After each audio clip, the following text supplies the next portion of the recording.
भगवान शिवजी बरोबर मा पार्वतीचा विवाह झाला। त्यांना विदाई केलं, कैलास पर्वतावरती आले, आनंदाने राहू लागले।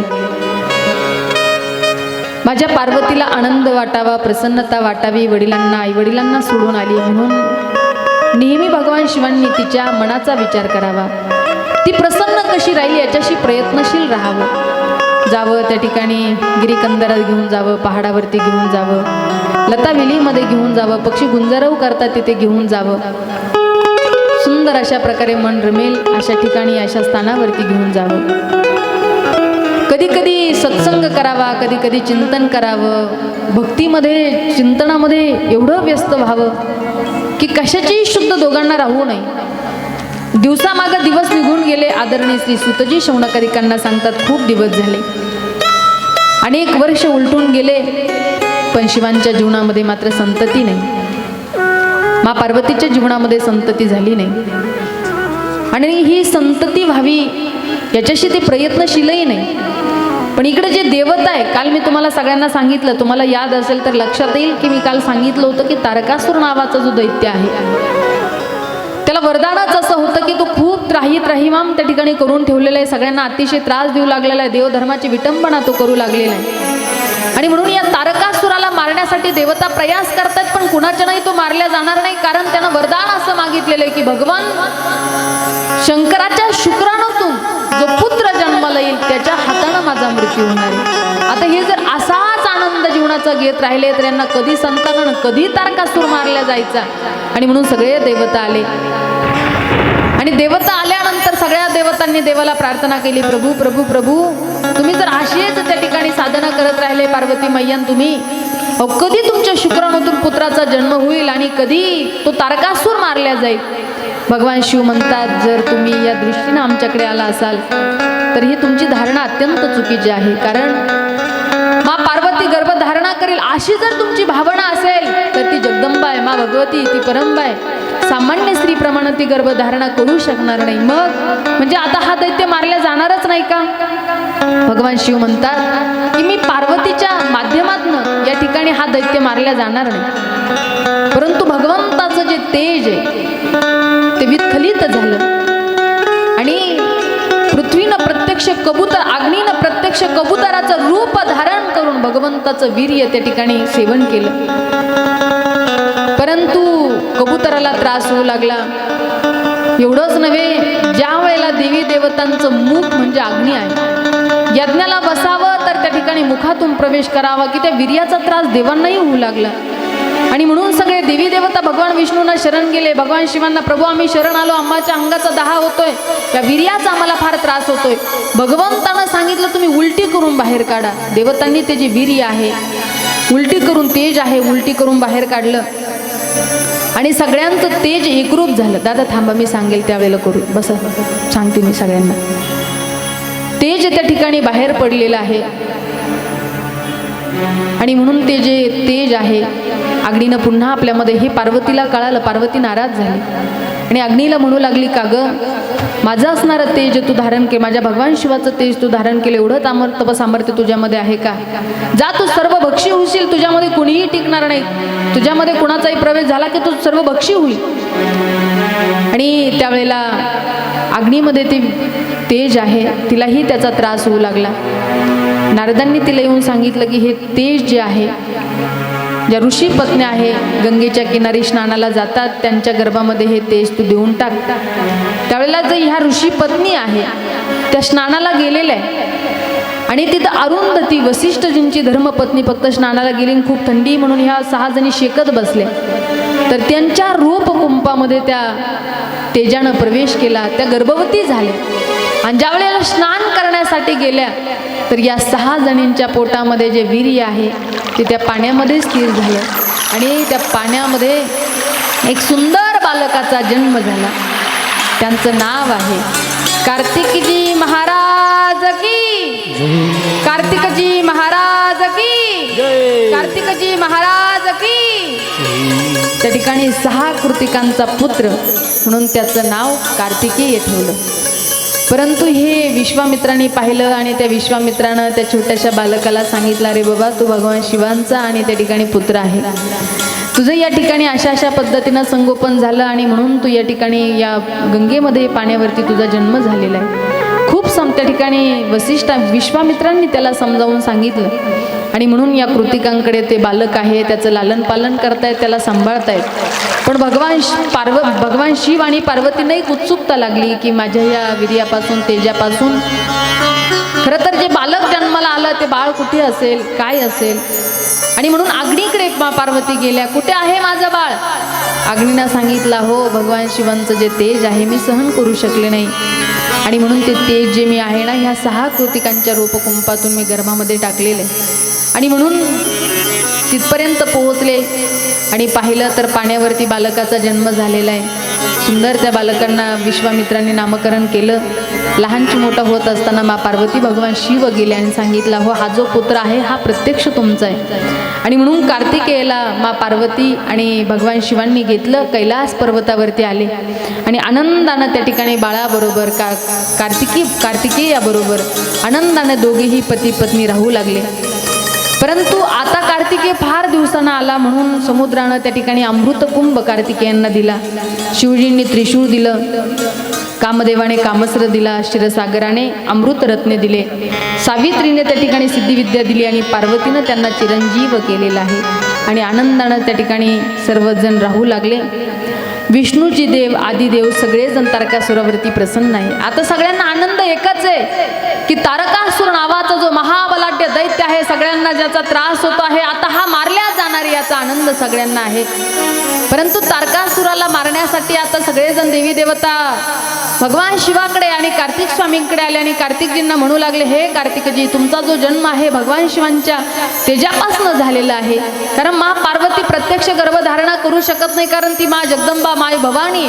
त्यामुळे आता तुमचा जो जन्म आहे 6 कृतिकापासून पाण्यावरती झालेला आहे. तुम्ही भगवान शिवांचेच तेजातून प्रगट झालेला आहात.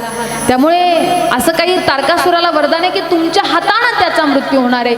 आम्हाला असं वाटतं की आता या युद्धाची तयारी आपण केली पाहिजे आणि म्हणून सगळे देवी देवता युद्धासाठी तयार आहे. रथ सजला दजलेला आहे. तारकासुराला मारण्यासाठी भगवान विष्णू, भगवान सर्व देवी देवता आहे, वीरभद्र आहे, स्वयं त्या ठिकाणी इंद्रजी आहे, रथामध्ये आरूढ झालेले आहे आणि भगवान शिवांसमवेत सगळेजण त्या ठिकाणी तारकासुराच्या युद्धासाठी प्रस्थान करतायत. त्या ठिकाणी आनंदाचं वाद्य वाजू लागलेलं आहे. पुष्टिवृष्टी त्या ठिकाणी कार्तिक स्वामीवरती होणार आहे, कारण कार्तिक स्वामीच्या हस्तानं तारकासुराचा मृत्यू आहे. त्या ठिकाणी वाद्य वाजू लागलेले आणि त्या ठिकाणी आता मात्र तारकासुराबरोबर युद्ध करण्यासाठी प्रत्यक्ष भगवान त्या ठिकाणी कार्तिकेय आहे, शिवजी आहे, भगवान विष्णू आहे, सगळे काही इंद्रजी आहे, वीरभद्र आहे, सगळे देवी देवता त्या ठिकाणी युद्ध करण्यासाठी आलेले आहे. रणभूमी सजलेली आहे. तारकासुर त्या ठिकाणी जोरजोरानं हसत होता, जरी आलेला असाल पण मला कोणी मारू शकणार नाही, कारण भगवान शिवांचं त्या ठिकाणी मला वरदान आहे आणि मी बलाढ्य आहे, मला कुणीच मारू शकणार नाही. त्या ठिकाणी युद्धाला प्रारंभ झाला. रणवाद्य वाजू लागलेले आणि रणवाद्य आवाज येत असताना सगळ्या देवी देवतांमध्ये भयभीत वातावरण झालेले. आता या क्षणाला कुणाचं काय होईल अजिबात सांगता येणार नाही. सगळ्यांमध्ये भीतीचं वातावरण आहे आणि या क्षणी त्या ठिकाणी वीरभद्र इंद्रजी एकमेकावरती प्रहार करतात. वेळोवेळी त्या प्रहारानं त्या ठिकाणी तारकासुरानं कधी कधी खाली पडावं, कधी कधी असं व्हावं की इंद्रजींचा टोप उडावा, कधी कधी त्यांचे असणारे हत्ती मारल्या जावे. आता काय करावं, इंद्रजींच्या माध्यमातून सुद्धा हे काही होऊ शकत नाही. त्यानंतर भगवान विष्णूनं प्रयत्न केला, देवी देवतांना त्या ठिकाणी तारकासुर मारल्या जाईना आणि म्हणून नारदांनी येऊन सांगितलं की हे कार्तिकेयजी, तुमचा जो अवतार आहे तो केवळ आणि केवळ या तारकासुराच्या उद्धारासाठी झालेला आहे. तुम्हाला त्या ठिकाणी तारकासुराबरोबर युद्ध करावं लागेल. वीरभद्रानं प्रयत्न केला पण वीरभद्राला त्या ठिकाणी महाराज मुकुट खाली पडलेला आहे, वीरभद्र खाली पडलेला आहे, कुठलीही शक्ती तारकासुरावर प्रयोग करायला तयार नाही. त्यावेळेला कार्तिक स्वामीला सगळ्यांनी विनंती केल्यानंतर रणवाद्य वाजतायत. त्या क्षणी कार्तिक स्वामीजी उठून उभं राहिले आणि त्या ठिकाणी आपलं अस्त्र शस्त्र चालवायला सुरुवात केली. तारकासुराला ज्यावेळेला मारायला प्रारंभ केला त्यावेळेला तारकासुराच्या बाणानं कार्तिकेयजी त्या ठिकाणी मूर्छित झाले, खाली पडले. अतिशय त्या ठिकाणी असं वाटलं की आता मी याला जिंकू शकणार नाही, हा माझ्याच्यानं मारल्या जाणार नाही. पण स्वतःमध्ये एक शक्ती जागृत केली. आता मात्र कार्तिक स्वामीजी पुन्हा उठून उभे राहिले आणि उभं राहिल्यानंतर पुन्हा आपल्या शक्तीनं त्या ठिकाणी तारकासुरावरती बाण चढवला आणि त्या क्षणी छातीला त्या ठिकाणी तो बाणानं त्या ठिकाणी वेध घेतलेला आहे. तारकासुर खाली पडला आणि तारकासुराचा उद्धार कार्तिकेयजींच्या हातानं झाला. सगळीकडे एकच जयघोष झाला. दुदुंबी बेरे ढोल ताशे नगारे वाजतायत आणि सगळीकडे एकच जयघोष झाला. कार्तिकजी महाराज की प्रेमानं सगळ्यांनी हा कार्तिकजी महाराज की हर हर हर हर हर हर. कार्तिकजींनी त्या ठिकाणी तारकासुराला मारलं आणि आनंदानं सगळे देवी देवता आनंदाच्या अवयशामध्ये कैलास पर्वतावरती आलेले आणि आनंदानं प्रेमानं सगळेजण त्या ठिकाणी भगवान शिवाची स्तुती करू लागलेले की कैलास के निवासी नमो बार बार हो, कैलास के निवासी नमो बार बार हो, आयो शरण तिहारी प्रभु तार तार हो, आयो शरण तिहारी प्रभु तार तार हो. कैलास के निवासी नमो बार बार हो, कैलास के निवासी नमो बार बार हो, आयो शरण तिहार प्रभु तार तार तो, आयो शरण तिहार प्रभु तार तार हो, आयो शरण तिहार प्रभु तार तार हो. कैलास के निवासी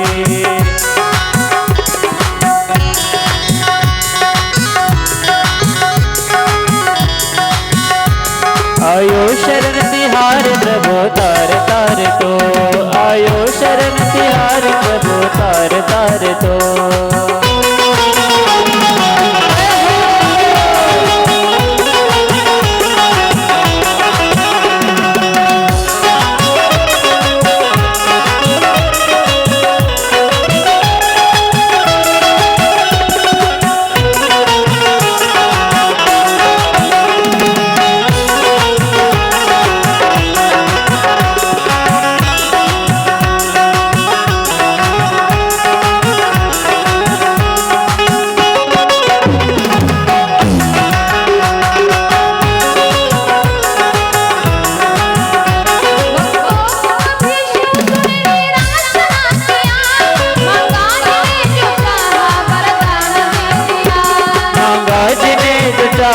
वरदान दे दिया, मांगा जिने जो चाहा वरदान दे दिया.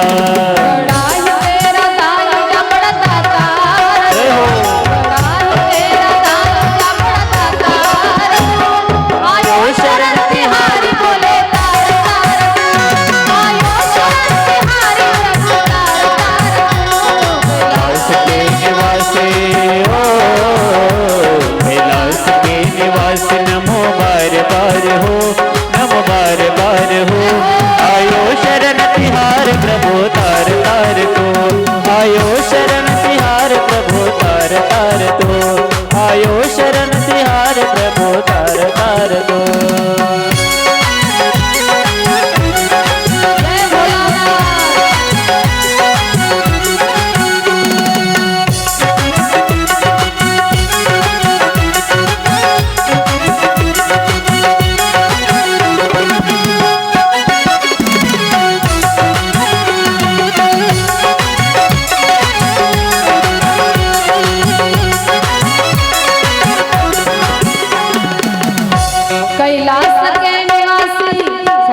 दोन्ही हात ताट वरती करा. एक साथ टाळी प्रेमानं सगळ्यांनी हा. कैलास के निवास नमो बार बार हो, कैलास के निवास नमो बार बार हो, आयो शरण तिहारी प्रभु तार तार हो, आयो शरण तिहारी प्रभु तार तार हो. कैलास के निवासी नमो बार बार हो, कैलास के निवासी नमो बार बार हो, आयो शरण तिहारी प्रभु तार तार हो, आयो शरण तिहारी प्रभु तार तार हो, आयो शरण तिहारी प्रभु तार तार हो.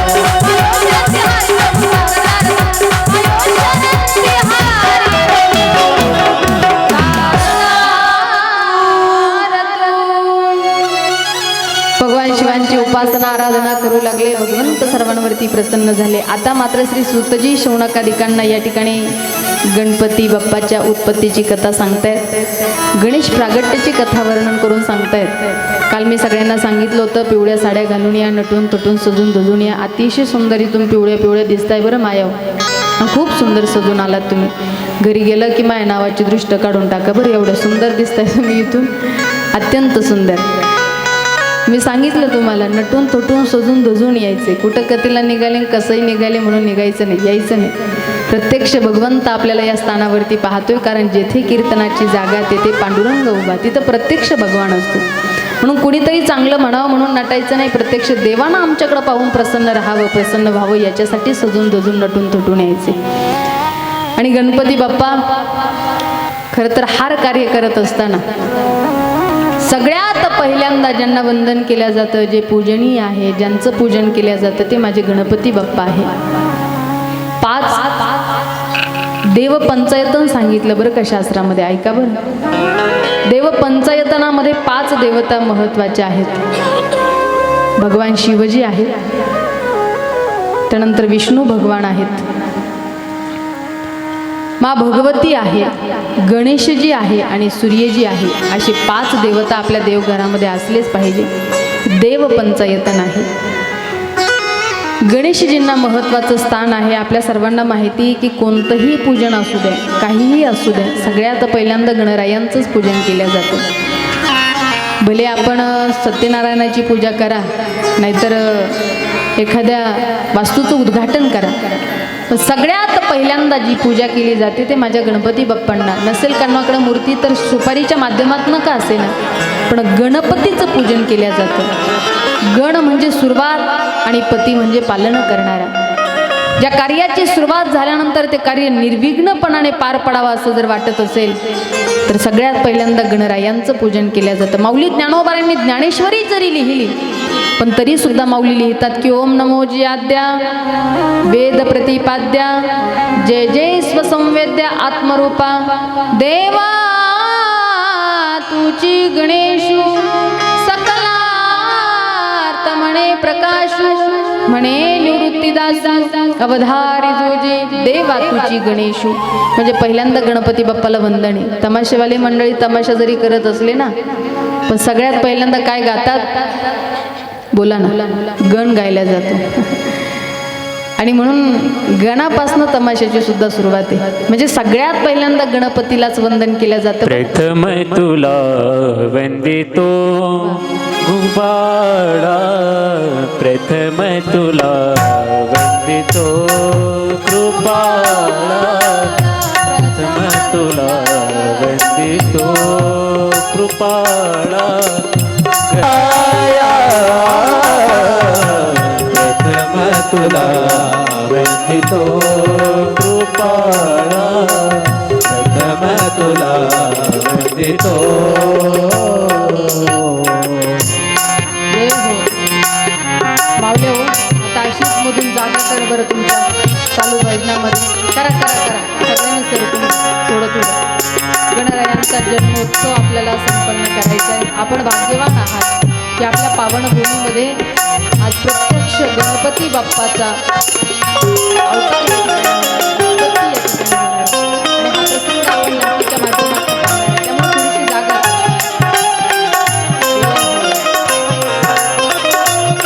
पालक विघ्न विनाशक गुणीजन पालक दुरित तिमिरहारका.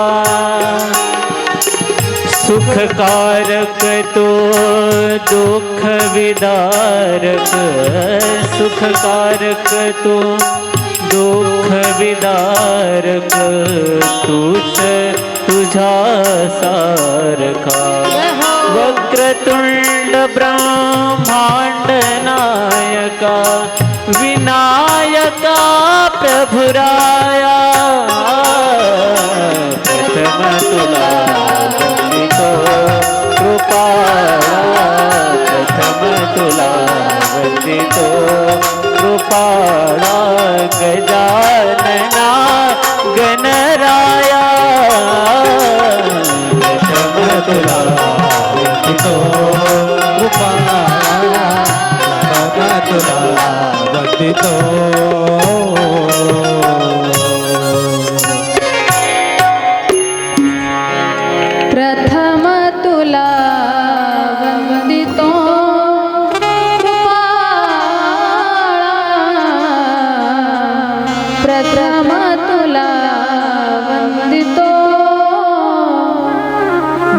बाप्पाचं पहिल्यांदा पूजन केलं जातं, कारण अग्रपूजेचा मान माझ्या गणपती बाप्पानं. सगळ्यांनी एकदा गोळा करून घे ना मायाऊ, ज्यांच्याकडे जे जे आहे ना ते सगळ्यांनी पुढे द्या. तुम्ही आणलंच ना जन्मोत्सवासाठी तर द्या सगळ्यांनी समोर. मी तेच म्हणत होते, भजन चालू आहे तोपर्यंत गोळा करून घ्या. आहे का अजून कुणाकडं काही द्यायचं असेल तर कुणाला तरी पाठवायला. वेळोवेळी याची उठबस त्याची उठबस होण्यापेक्षा एकदाच गोळा करून घेतील. नाही आहे ना कुणाकडं काही, आता शांततेनं बसून घ्या सगळ्यांनी. मावल्यावर हळदी कुंकू नका लावू, सध्या कथेमध्ये नका लावा कुणी सुद्धा. आपापसामध्ये शांततेनं बसून घ्या सगळ्यांनी. फक्त गणपती बाप्पाचं सगळ्यात पहिल्यांदा पूजन केलं जातं. आज गणपती बाप्पाचं प्रागट्य कथा आपण या ठिकाणी पाहणार आहे. एक वेळेला मा पार्वती आणि तिच्या मैत्रिणी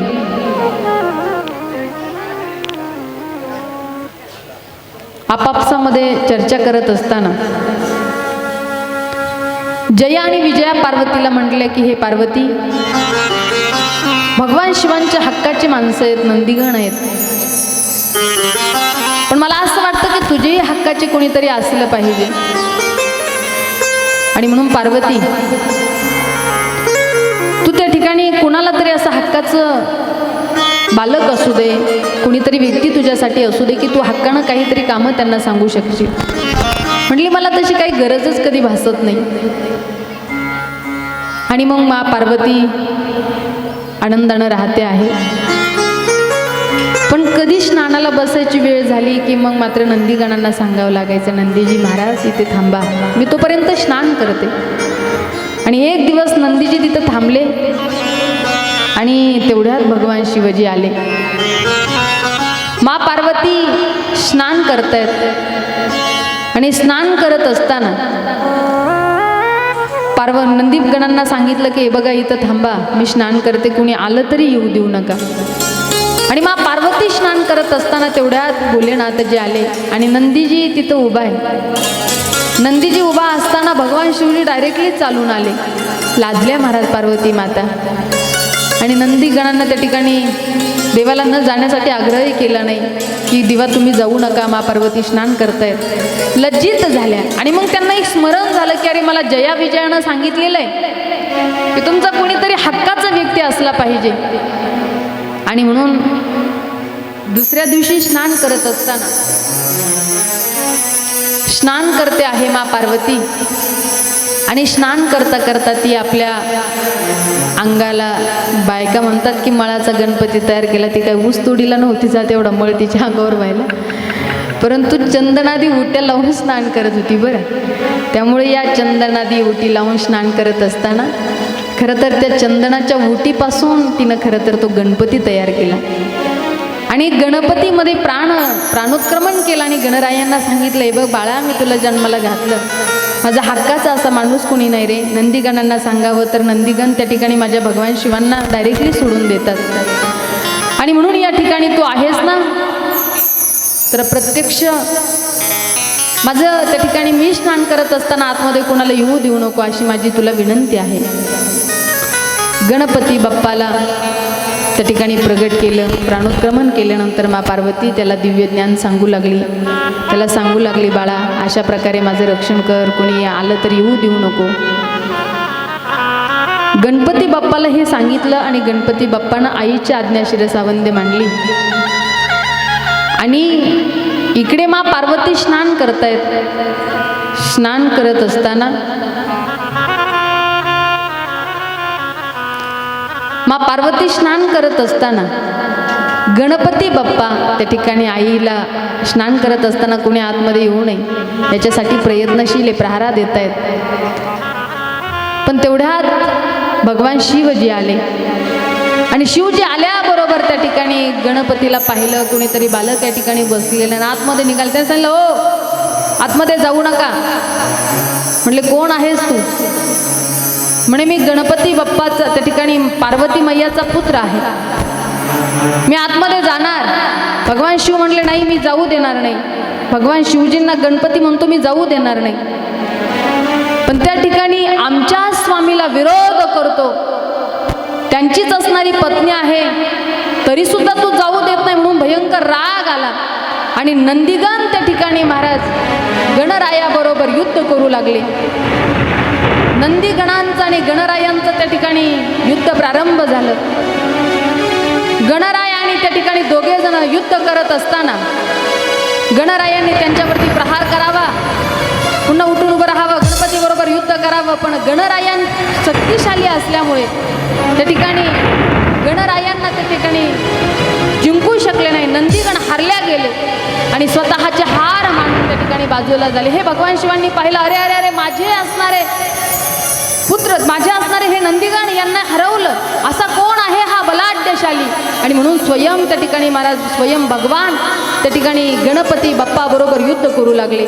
सामोरे उभा आहे आणि पाहिलं, विचारलं मला ओळखलंस का तू? हो, मी तुम्हाला पाहतोय, तुमचं स्वरूप मला या ठिकाणी दिसतंय.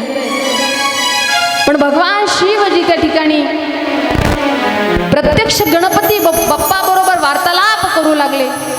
शिवगण त्या ठिकाणी आता हरले गेले. हे भगवान शिवांनी पाहिलं, अंतर्मनानं जाणलं आणि भगवान शिवजी आले आणि त्या ठिकाणी गणपती बाप्पा बरोबर आता गणपती बाप्पाचं आणि भगवान शिवाचं युद्ध होणार आहे. दोघांचं गणगोळ युद्ध त्या ठिकाणी सुरुवात झालं. दोघं युद्ध करत असताना प्रत्यक्ष महाराज गणपती बाप्पाचं युद्धामध्ये शील उडवलं आणि गणपती बाप्पा त्या ठिकाणी जमिनास्त्र पडलेले आहे. गणपती बाप्पाला मारलं. मा पार्वतीला ही बातमी कळाली. हाय त्या ठिकाणी हाहाकार झालेला. प्रत्यक्ष पार्वती मातेला ही बातमी कळाली की मी निर्माण केलेला माझा पुत्र, परंतु या ठिकाणी प्रत्यक्ष शिवाय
मा भगवती प्रगट झाली. लक्ष द्या, खाली बसा सगळ्यांनी.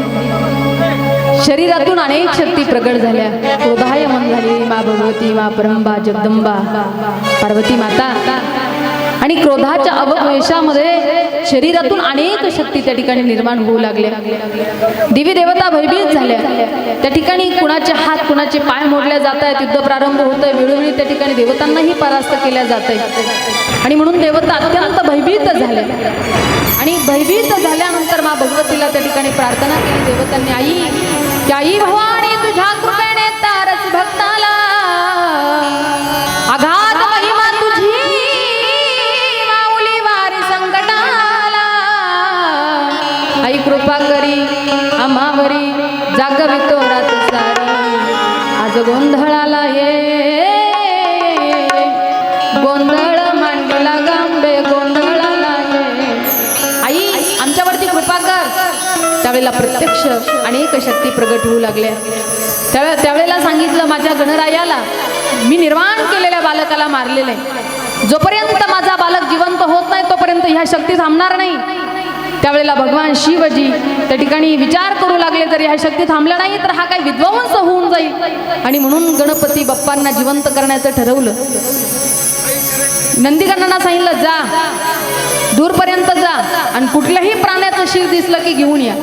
नंदीगण त्या ठिकाणी गेले आणि गेल्याबरोबर त्यांना एक गजानन हत्ती त्या ठिकाणी मारलेला दिसला. त्याचं मारलं आणि त्याचं शिर घेऊन आले. शिर घेऊन आल्यानंतर प्रत्यक्ष भगवान शिवांनी गणपती बाप्पाला ते शिर बसवलं. आणि प्रत्यक्ष गणपती बाप्पा त्या ठिकाणी पुनर्वत शरीर त्यांचं प्राणोत्क्रमण केलं आणि पुनर्वत शरीर या ठिकाणी झालेलं. गणपती बाप्पा उठून बसले. आणि ज्या वेळेला पार्वती मैयानं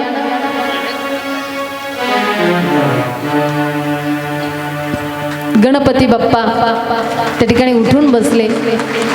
दिव्य जे शरीर पुनर्वत त्या ठिकाणी झालेलं आहे. पण मैयानं पाहिलं, मी जसं बालक तयार केलं तसं मात्र नाहीये. याला प्रत्यक्ष हत्तीचं शिर बसवण्यात आलेलं आहे. सोंड आहे, खूप मोठी त्या ठिकाणी पोट आहे. बघितल्यानंतर मैयाला आनंद वाटला की माझ्या बाळाला आज जीवनदान मिळालं. भगवान शिवजींनी गणपती बाप्पावरती कृपा केली. माझ्या पार्वतीनं प्रगट केलेला हा पुत्र आहे. सांब सदाशिवांना सुद्धा बाळाला पाहून अतिशय आनंद झाला. समाधान व्यक्त करू लागले. आता मात्र गणपती बाप्पांना दोघांनी आपल्या मांडीवरती बसवलं. दोघेही त्या ठिकाणी आजूबाजूला बसून त्या ठिकाणी महाराज गणपतीच्या जन्मोत्सवाचा आनंद घेऊ लागले. आपल्याला सुद्धा या आनंदामध्ये सहभागी व्हायचंय बरं. गणपती बाप्पा सिंहासनावर विराजमान आहेत.